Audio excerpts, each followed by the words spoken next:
health and public policy journalists. He has been covering Canada's healthcare system for more than 3 decades and was a prominent voice throughout the COVID pandemic. Andre Picard is an award-winning reporter and health columnist with the Globe and Mail. He is also the author of 6 books, including the current bestseller, Neglected No More. He has received much acclaim for writing, including the prestigious Michener Award that he received, the Meritorious Public Service Award for Journalism, and the Queen Elizabeth II Diamond Jubilee Medal for his dedication to improving healthcare.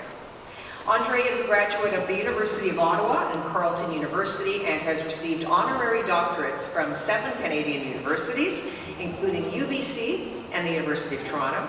And we are very pleased to have him with us here today. Ladies and gentlemen, please welcome Andre Picard.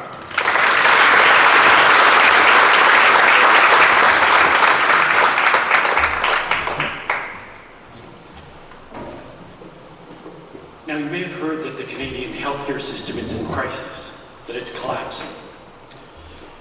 ERs are closing with increasing frequency. When they're open, they're overflowing. They have epic wait times, 24, 48, 72 hours on a stretcher in a hallway. About 6.5 million Canadians don't have a family doctor. To get an appointment at a walk-in clinic, you need to line up at dawn. It can take 8 hours to get an ambulance to your home. Months or even years to get a referral to a specialist, never mind surgery or rehab.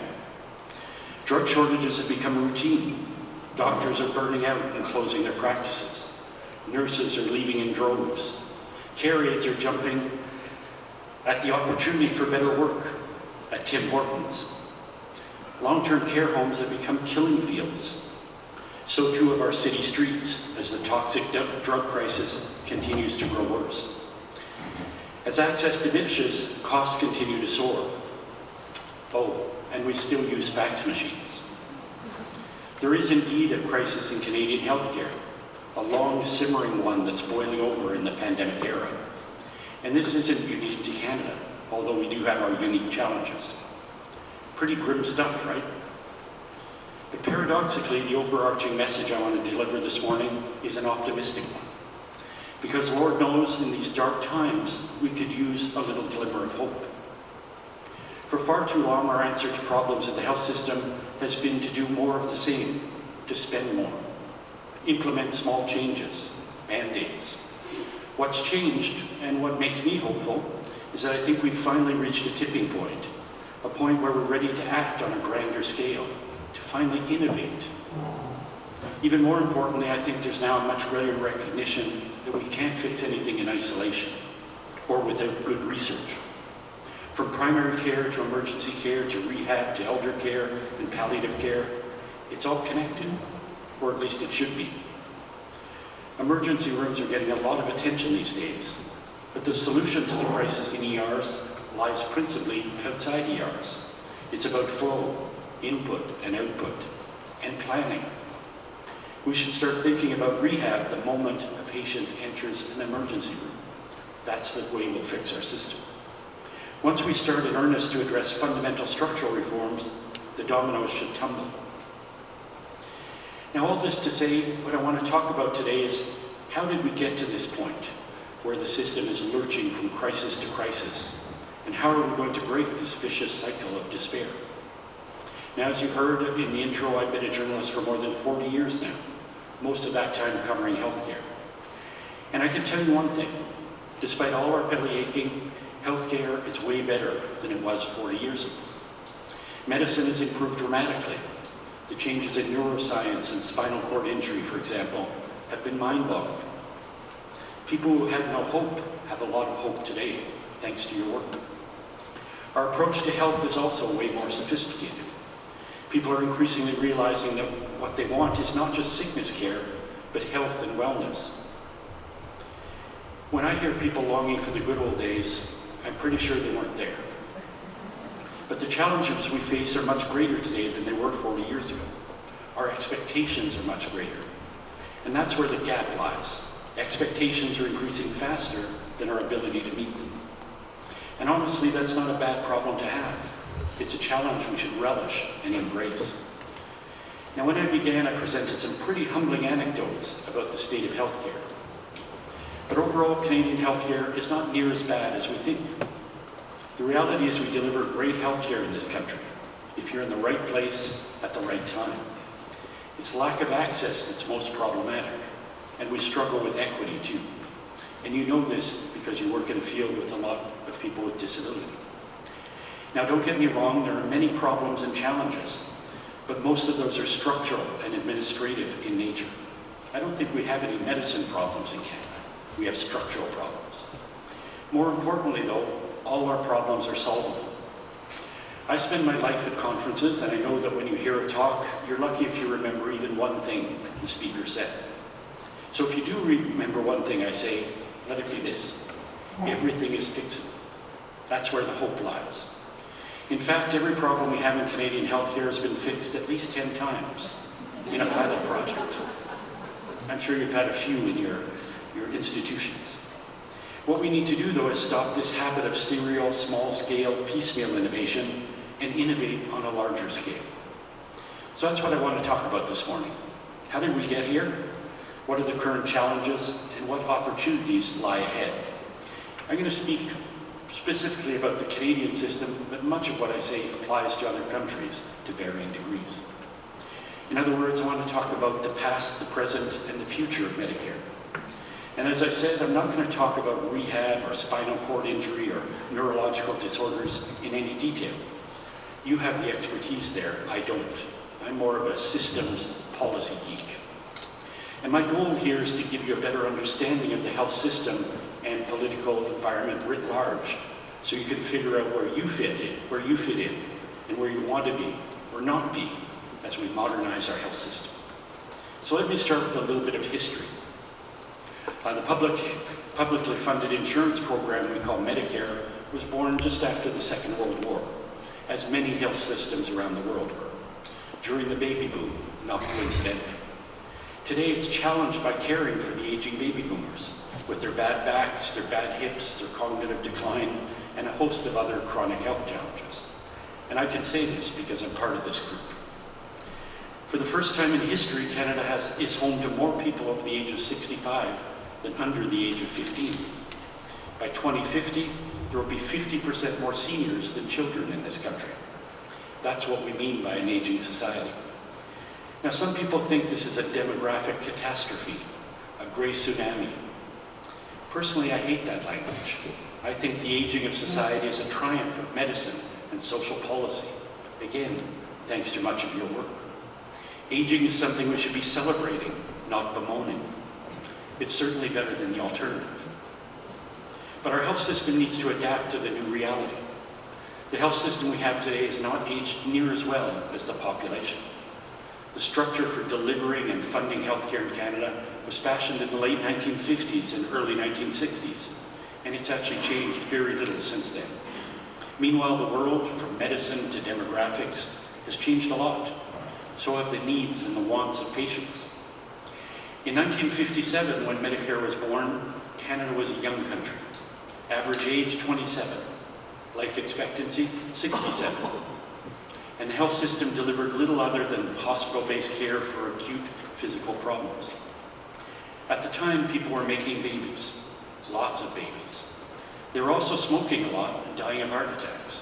They were working on the farm and suffering traumatic injuries. And they didn't have a lot of rehab. We built a health system for the needs of the population of the time, and that was appropriate. Today, the average age in this country is 47. I see, looking out, that everyone's below average here. That's great. Young audience. Life expectancy is 82. The vast majority of care is chronic care. Baby making, not so much. We're too busy watching Netflix and chilling, among other things.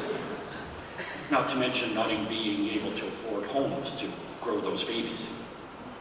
Today, the overarching health needs are indeed housing, primary care, neurological care, rehab. The baby boomers have come of age, but the health system has not grown up with them. It's not adapted to their needs. The message I want to deliver this morning is that if we get healthcare right for our elders, we'll get it right for everyone. But right now, the health system doesn't serve the needs of elders well. And that disconnect is why we're seeing problems with access and appropriateness of care grow worse with each passing day. What's wrong with Canadian healthcare system today, in a nutshell, is that we're trying to deliver 21st century care with a 1950s model.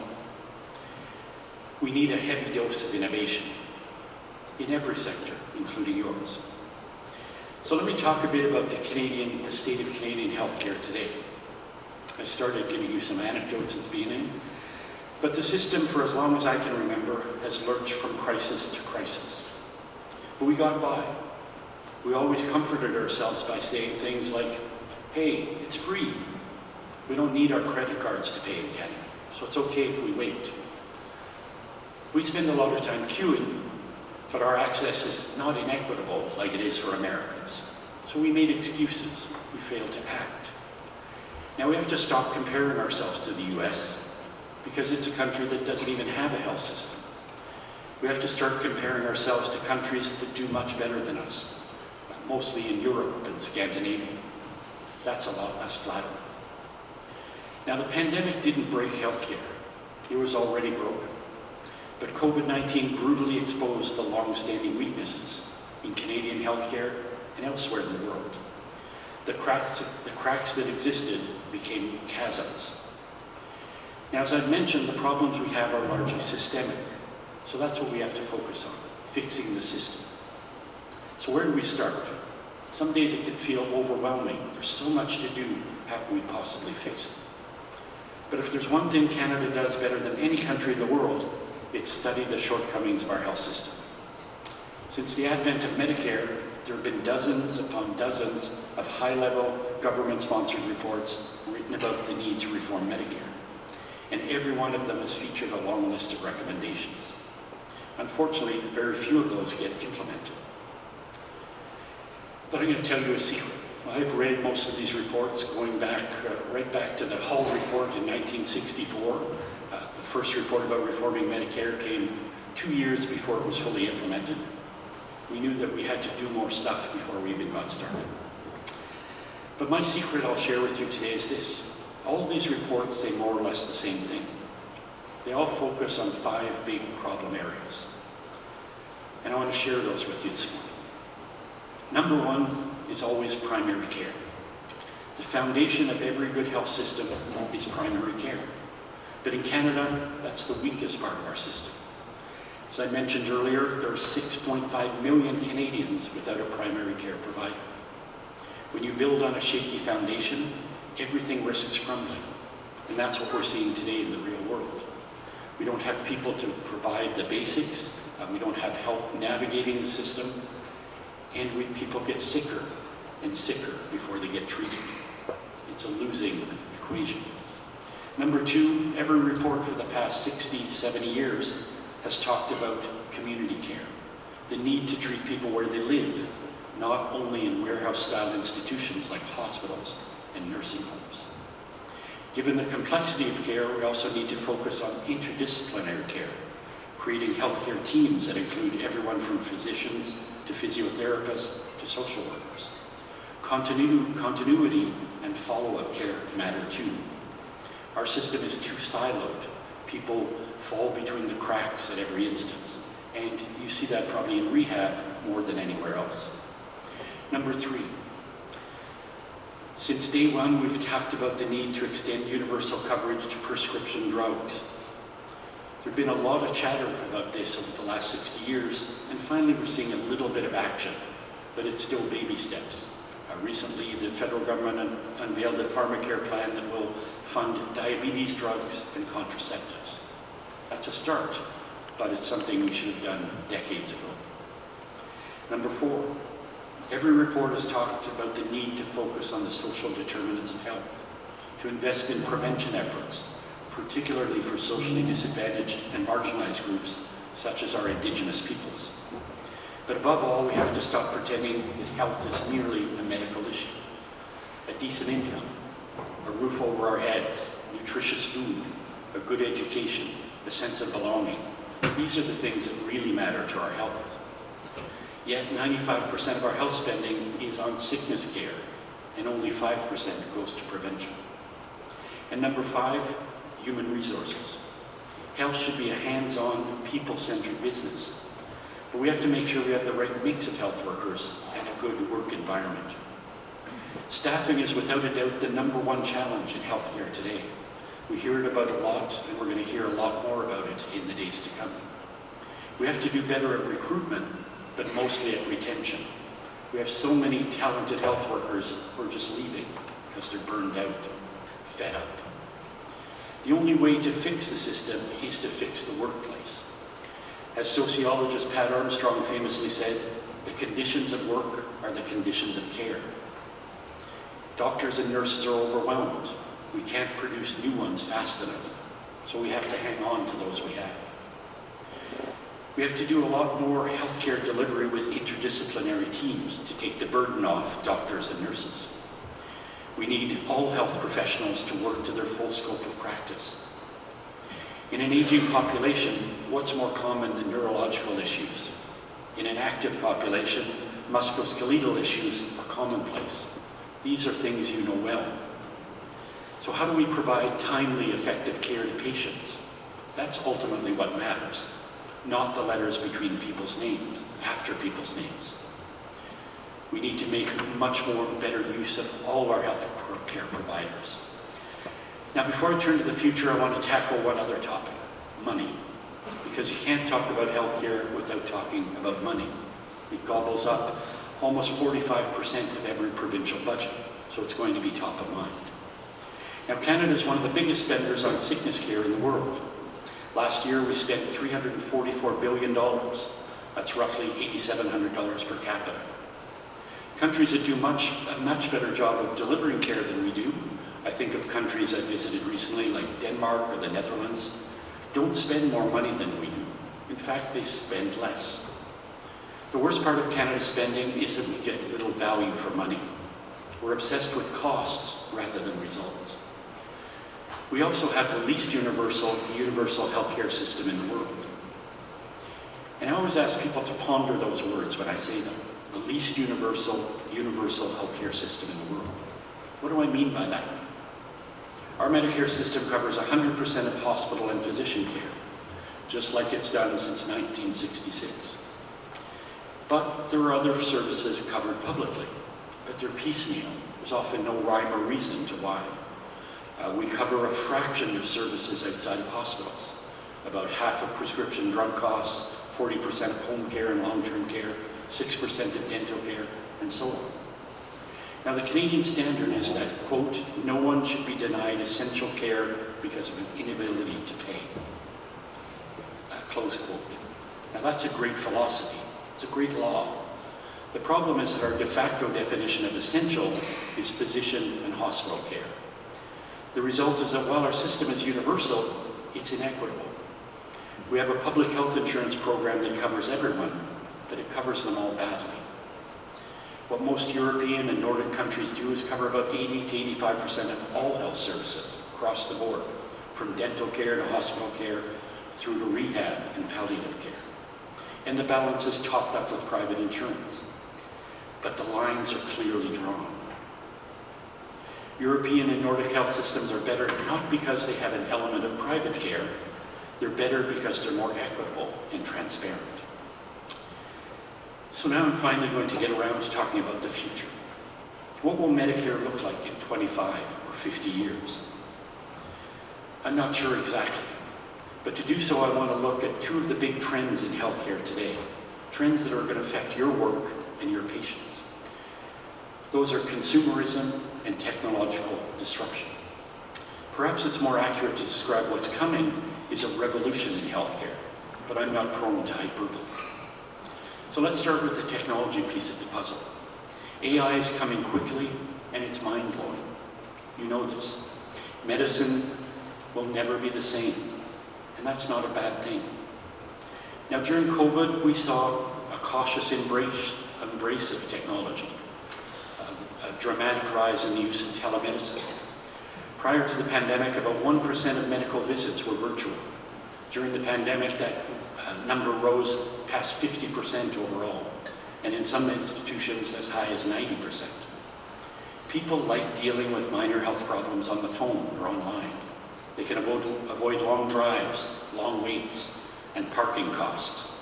Oddly enough, the thing I get the most mail about as a health journalist is parking costs. People really hate those, especially in Toronto. But this technology is efficient for practitioners too. It's a win-win. Now, unfortunately, many provinces have gone back to their old ways, have changed their billing practices, and returned to old, outdated compensation models. But the public is having none of it. Online physician services like Maple are booming. So too are clinics in places like Walmart and Superstore. We're seeing people create their own solutions. I was just on a panel recently with someone who created their own spinal cord clinic privately because they couldn't get what they needed publicly. That's consumerism. That's innovation. People want convenience, and they'll pay for it. They're voting with their wallets, and they're going to continue to do so. What's coming next is even more impressive. I've been to many technology conferences of late. I've seen things like self-driving vehicles and drones that deliver everything from drugs to medical equipment to the home. A little self-driving car that pulls into your driveway and does a full workup of a patient without a human being present. Robotics are becoming a key aspect of elder care. I visited a home in Japan where robots did the majority of the care.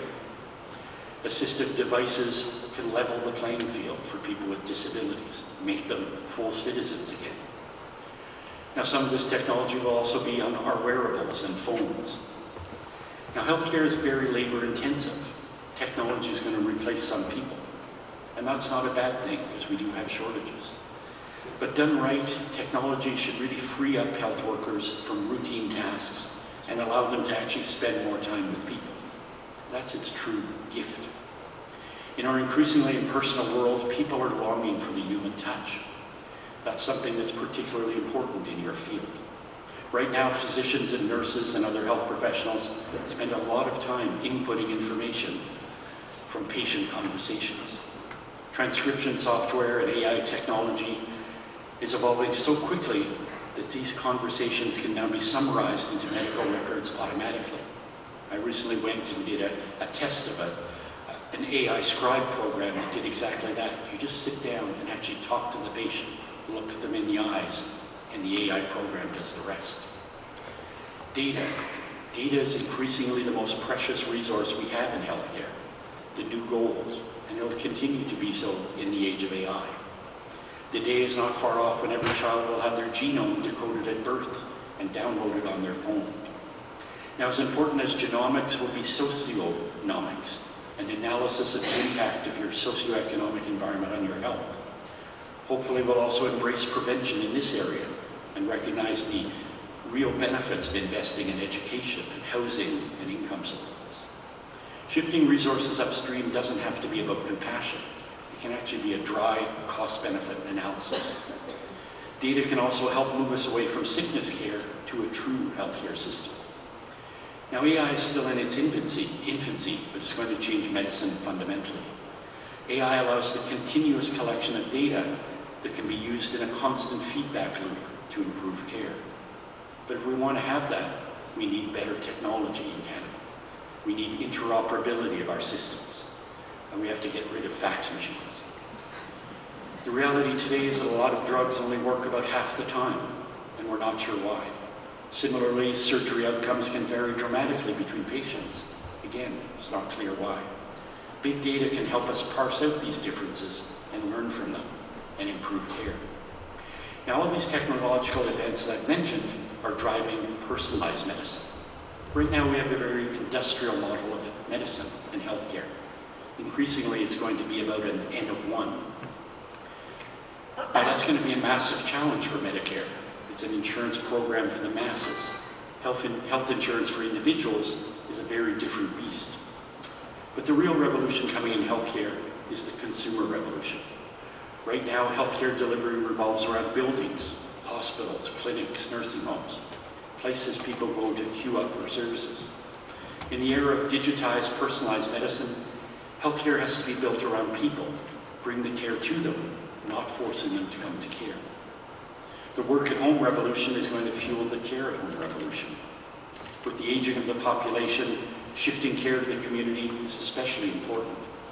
We can't just stick people in nursing homes and long-term care homes as they get old. It's inefficient and it's cruel. Instead, we need to invest in supportive housing, making cities more age-friendly and more accessible. We have to keep people healthy as long as possible. Even shifting how long people need care by a couple of years will make a dramatic difference. The other change coming is that provision of care will be continuous, not episodic. We have to stop treating patients as a constellation of body parts and conditions and start treating them as a whole. And again, in your sector, you often rebuild people, literally, not just figuratively. We have to treat them as actual people whose environment is as important as their medication and their devices. We have to reinvent the patient experience for the new era. And paradoxically, in this age of hyper-specialization, the generalist is going to be far more important. Every patient should and must have a medical home. The primary care provider, whether it's a family physician, a nurse practitioner, or someone else, is going to be the hub, the navigator, the repository of information. And this brings me back to an earlier point about primary care being the foundation of a health system and the key element to kickstart reform. Every Canadian should have ready access to a primary care provider within, say, a 30-minute drive of where they work or live. That should be a fundamental right, like school. Imagine if we told parents, sorry, we can't provide primary care to your child because we don't have enough teachers. Send them back in a couple of years. That's exactly what we do with patients, and it's an outrage. As I stated earlier, the philosophy of Medicare is very simple. No one should be denied essential care because of an inability to pay. That is, in many ways, the embodiment of Canadian values, that we don't only have individual rights, but a collective responsibility to each other. I hope I've driven home one important point this morning. While Canada's health system is struggling, it's fixable. We don't lack the knowledge, the expertise, or the money to implement health reform. We need to roll up our sleeves and do it.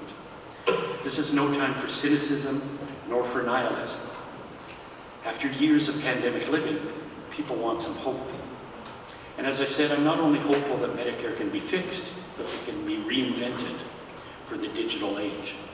We can and should create a health system adapted to demographic, economic, and technological realities. We owe that to ourselves, to our children, and to our grandchildren. I want to thank you for your attention, and if there are any questions or comments, I'm happy to hear them. Thanks.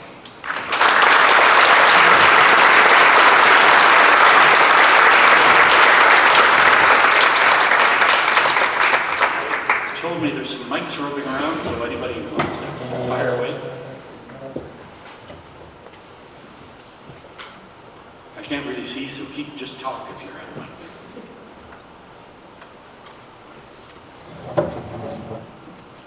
I'll just quickly thank Andre for that presentation. I think you've done an excellent job, Andre, of telling us where we've been. I see some questions coming in. And where we potentially could be heading. So let's see where the questions take us about how do we get there, I think, as well. But maybe perhaps we'll start with the lady here. Hi, Andrea. I'm here. This is Andrea Furlan. I'm a physician at ICAIR. And I treat people with chronic pain, and the opioid crisis has affected us a lot. I hear you a lot in social media talking about the impact of untreated pain and how the opioid crisis is stealing years because the longevity, you mentioned 82 years, but because of the opioid crisis, we are now not reaching that point. It's less than 82 because it's killing younger people, especially younger men. I'd like you to talk a little bit about, I know you know a lot about the opioid crisis and the untreated pain problem. Can you mention something about that? Yes, I think there's no question this is a big issue politically as well as in the health system. We see that a lot of people living with untreated pain or undertreated pain, and at the same time we see this pressure to, for example, limit access to pain medications because of what we see going on the streets with the abuse of pain drugs. So there's tensions there that are really difficult to manage. But I think pain is an example to me of a chronic illness that exists today that we just didn't think of when our system was created. You know, you just got in, you got out. And that's the kind of rebuilding we have to do, structure for people who have chronic issues and how do we make their lives better. And it's not just with drugs, but we need better access to physio, to rehab, to occupational therapy. All of these areas are good investments. And I often say, you know, you often are looking for ways to influence the system, to advocate. And I think one of the best ways to advocate is to talk, to speak the language of the people you're trying to influence. And for better or worse, the language of politics is money. So I think when you're making these arguments, I think you can make a really good case for treating untreated pain. What is the result? Well, people can get back to work. They can be citizens who contribute. They're not going to go down this rabbit hole and end up living on the streets because they become addicted to medication if we do it right. So I think there's a good sales job, that, if I can put it in those crude terms, to make the case for better pain control and investing in that. And that's, you know, it's a similar argument can be made across the board for various type of rehab and chronic illnesses.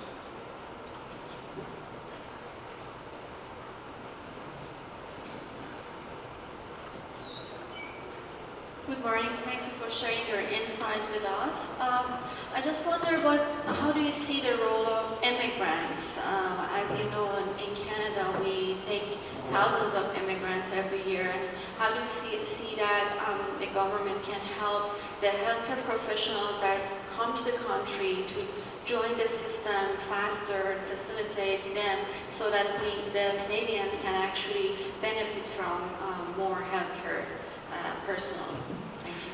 Yeah, I think anyone who spends time in our healthcare system knows that if we didn't have immigration, we wouldn't have a health system. It would collapse. That we know who's providing the bulk of care, especially in elder care, for example.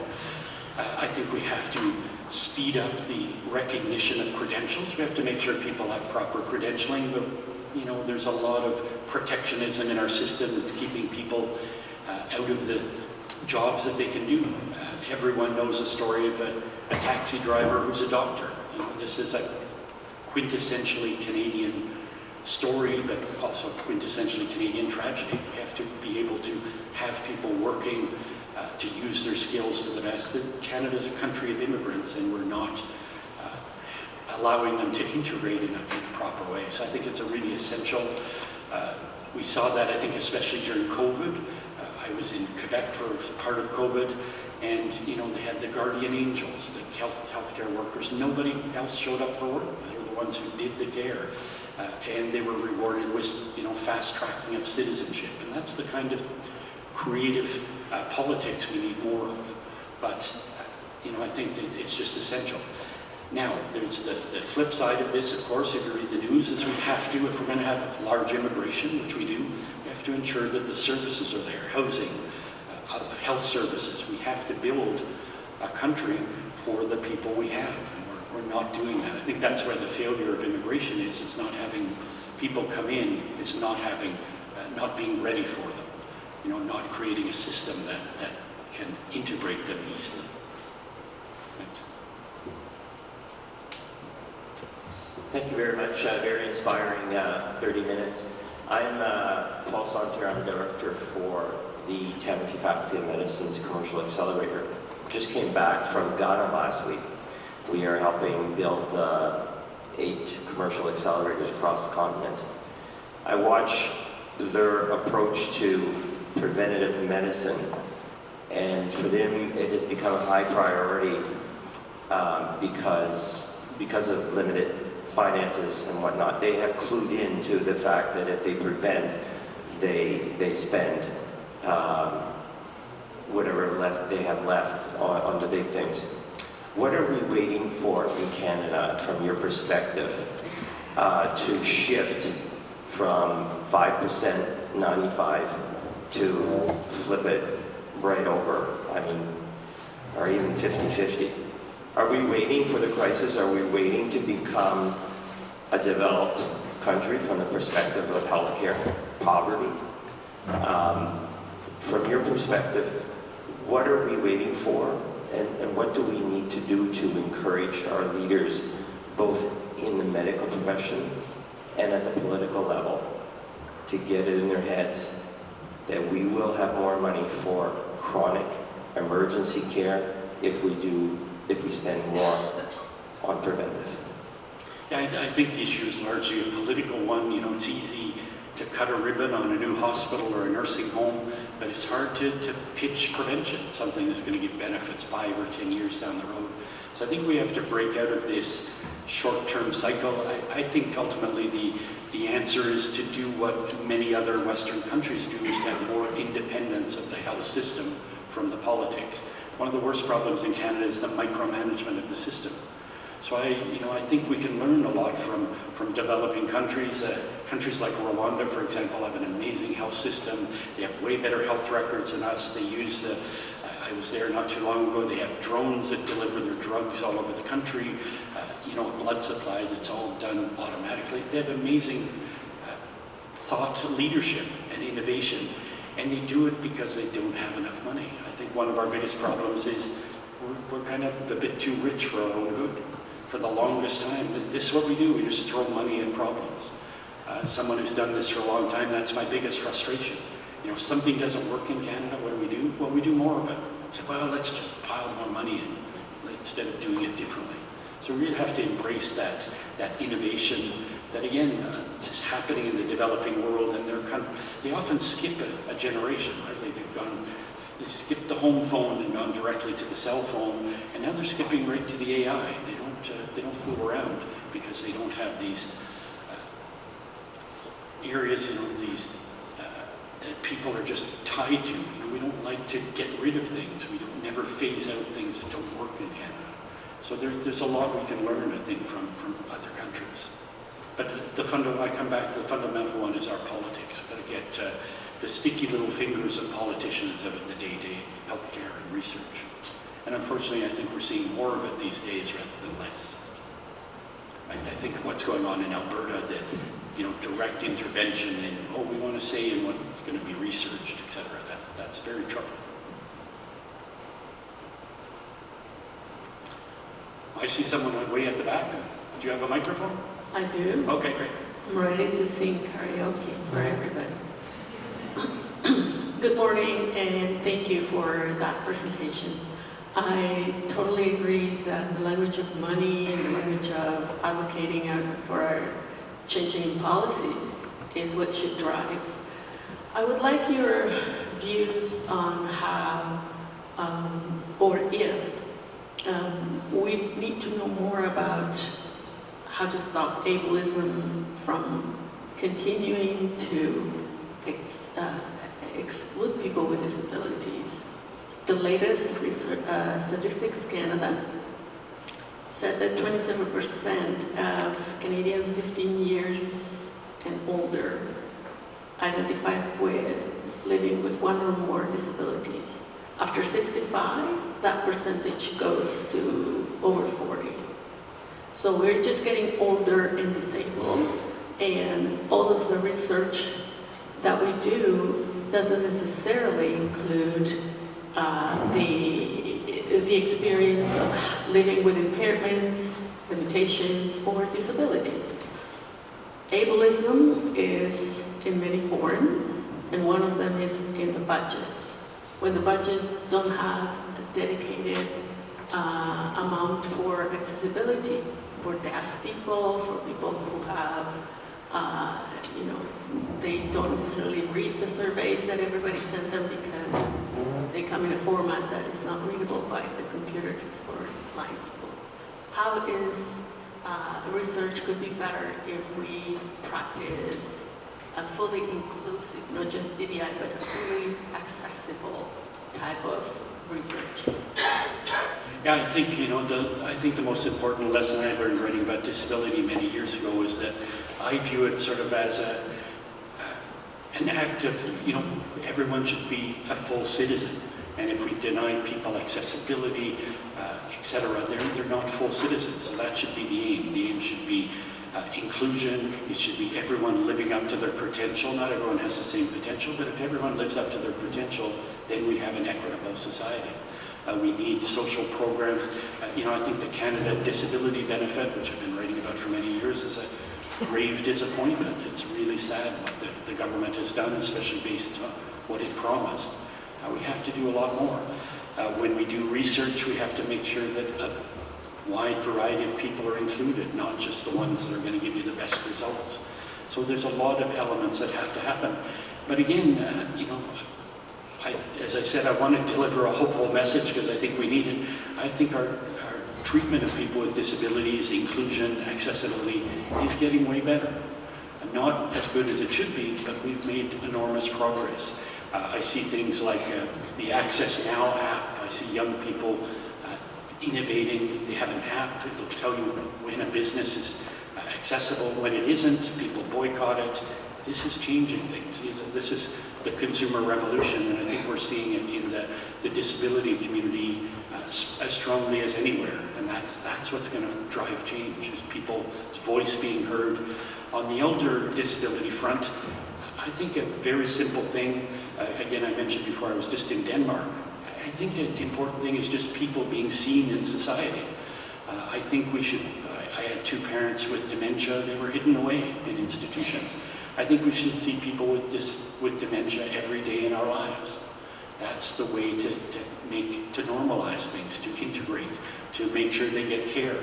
I was just at my local grocery store early in the morning, and a woman came in and she had her groceries, and she was in pajamas and her slippers, and she took her groceries and walked out. And someone said, "What's she doing? She's stealing." And they said, "Oh no, she has Alzheimer's and she comes here every morning and her daughter comes later to pay for it." The store had adapted. That's how we should run society. We should adjust it to people's abilities and and the community rallying around them rather than criminalizing them or locking them away. So I think it's a broad societal issue. It's a values issue more than or as much as a healthcare issue.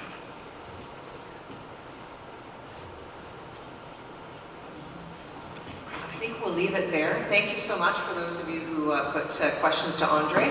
Andre Picard, thank you so much.